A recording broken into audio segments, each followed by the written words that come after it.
And today the research shows that to be happy at work, people want to be engaged. They want to have mastery over their subject matter. They do want to know that what they do matters more than the paycheck they get. So if we know that, why is it that 50% of us can't figure out what we want to do with our life? Well, I think it's because when we're in doubt, we look to our resume. We look to our credentials, what we're qualified to do. And what we're qualified to do is not necessarily what we're meant to do. It isn't necessarily what's going to bring us satisfaction. Think of an egg, if you will. From a little hummingbird egg to an ostrich egg, all of them are a roundish shell. For people, that shell are our credentials, our track record, our accomplishments, and our resume. A lot of us get attached to that shell. It becomes our identity, and that's what makes it hard to change. But to get to the good stuff, you have to crack the egg open, because inside is the yolk, the golden center. That's where the DNA is. That's what determines how each egg is unique. And for people, I call that yolk their life blueprint. So everything that can be taken away is the shell, the status, your identity, what people think of you, the perks, the salary. But what can't be taken away is the yolk, and that's where the discovery of career satisfaction can happen. Maybe it's more important to understand that career satisfaction doesn't come from what you do. It comes from who you get to be while you're doing that job. Who your job allows you to be, that's where the happiness comes from. So the shell is what you do, but the yolk is who you get to be. When I was in my 20s, I wanted nothing more than to be a Broadway star. Well, I did it reasonably well. I mean, I got my union card, I worked in reputable theaters, and I gave myself 5 years to make it, and at year 8, I was still waiting on tables. And so I grew despondent, I really did. I was almost suicidal over the fact that I thought that I failed, that the only thing I ever wanted, why hadn't this dream come true for me? I'd worked so hard, I invested so much. 10 years after I left show business, I had an epiphany about this. I remembered a scholarship that I was up for an acting program where they asked me, what would be possible if you were successful as a performer? And the answer came to me in a flash. But I knew it was like the right answer, the Miss America pageant answer, the eldest child answer, the I'm gonna get the scholarship answer. So I went up to the mic and I said, well, if I were successful as a performer, people would see me on stage and be moved to change something in their life. That answer got me the scholarship. But it wasn't until 10 years later when I realized what I really had said. The performer was the shell. Causing change from the stage, that was the yolk. That was me. So I hadn't failed at my dream after all. I just suffered from a misinterpretation of my dream. I needed to allow the dream to change form. And I think that's what's wrong for a lot of us when we can't figure it out, is no one's taught us to pull the dream apart and understand the true significance of it. We're told we can be anything we want to be when we grow up.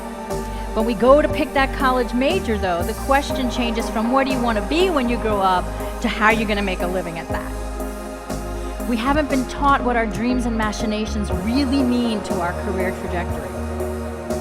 John was someone who heard me speak about this concept, and he was very skeptical. He said, Laura, I've accomplished everything I've set out to do. I've had every dream for my career come true. So this cannot possibly work anymore. At the time that we met, he wasn't sure what he wanted to do next. He was struggling with that. And I want to tell you a little secret. I don't believe anyone who tells me they don't know what they want to do. I believe they do know, they're just too afraid to speak it because then they have to do something about it. So anyway, back to John. Since he challenged me, I said, okay, John, well, what were all your career dreams that you had posted? And he said, when I was a kid, I wanted to be a magician. As a young adult, I wanted to be an architect. Then I wanted to change and be in advertising and marketing and be responsible for huge billboards in New York City. He goes, and now I want to do something with my love for the outdoors. I don't know, maybe an adventure travel guide or something. But he couldn't reconcile how that fit with the rest of his life. But I could see it. So this is where I need your help. If you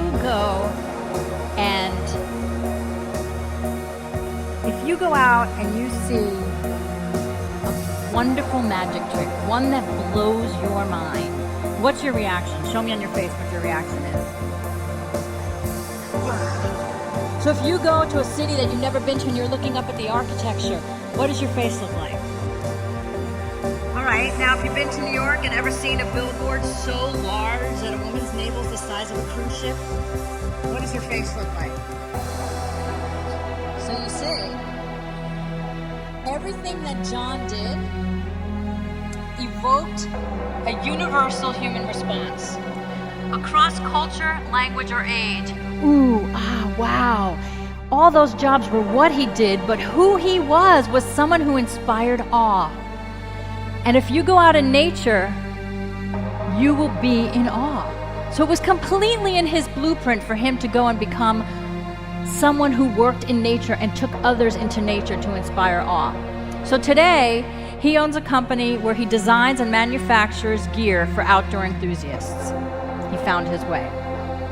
So the formula seems to be something from the past, whether you had it come true or not, re-examined for its true significance, married with your skill set of today equals a satisfying new chapter.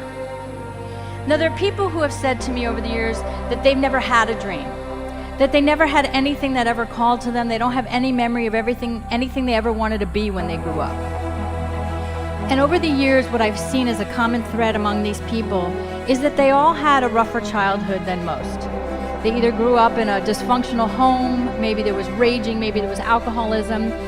Perhaps they were worried that a relative who was sick or a sibling who was sick, they didn't know if they were coming or going. Any child who has to keep their guard up all the time and doesn't feel safe can't dream. And if that's any of you, don't worry, there is a solution for another time.